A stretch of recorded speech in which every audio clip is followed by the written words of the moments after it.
சிவாலயத்துல முதல்ல நந்தி தேவரை தான் நம்ம வணங்க வேண்டும். அதுக்கப்புறம் தான் மற்ற தெய்வங்கள் சிவனையே வணங்க வேண்டும். அதே போல் பிரதோஷ வேளையில் முதல் அபிஷேகம் ஆராதனை அது அனைத்தும் நந்தி தேவருக்கு தான் நடக்கும். அதுக்கப்புறம் தான் மற்ற தெய்வங்களுக்கே சிவபெருமானுக்கே அதுக்கப்புறம் தான் அபிஷேகம் நடக்கும். இது ஏன் உங்களுக்கு தெரியுமா?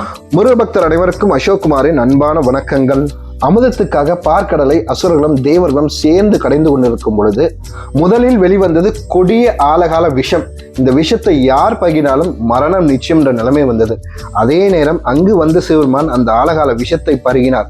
விஷத்தை பருகியவுடன் அவர் உடம்பு முழுவதும் நீல நிறமாக மாறி அக்கணமே பார்வதி மடியில் சாய்ந்தார்.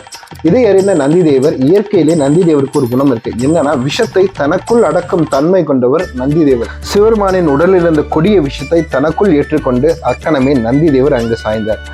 அக்கணம் அங்கு வந்து தேவர்கள் அனைவரும் நந்தி தேவருக்கு அகத்திக்கீரை கொடுத்து உடம்பில் இருக்கும் விஷத்தை வெளியேற்றினார். நந்தி தேவர் தன் உயிரையும் பொருட்படுத்தாமல் சிவபெருமானை காப்பாற்றியதால் சிவபெருமான் அவருக்கு ஒரு ஆசி வழங்கினார். முதல் எவன் ஒருவன் நந்தி தேவனை வணங்கிய பின் என்னை வணங்குகிறானோ அவனுக்கு சகல சௌபாகியங்களும் கிடைக்கும் என்பதுதான் ஐதீகம். சிவபெருமானிடமிருந்து நந்தி தேவர் விஷத்தை பருகிய நேரம் பார்த்தீங்கன்னா மாலை 4:30 மணி முதல் 6 மணி வரை. இதுதான் பிரதோஷ வேளையா இன்று வரை கொண்டாடப்படுகிறது. அந்த நேரத்தின் முதல் பூஜை நந்தி தேவருக்கு தான் நடக்கும். என்னோட வீடியோ கடைசியில நான் எப்பொழுதும் சொல்வேன், பசுவுக்கு அகத்திக்கீரை கொடுங்கன்னு. ஏன் அகத்திக்கீரை கொடுக்க சொல்றீங்க இப்போ புரியுதுங்களா?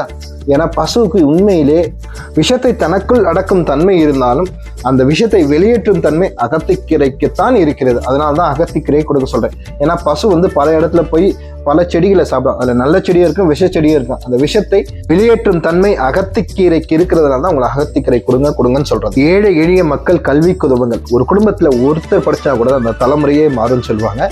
அதே மாதிரி முடிஞ்ச அளவுக்கு அன்னதானம் பண்ணுங்கள். நல்லதே செய்வோம், நல்லதே பார்ப்போம், நல்லா இருப்போம், எல்லோரும் நல்லா இருப்போம்.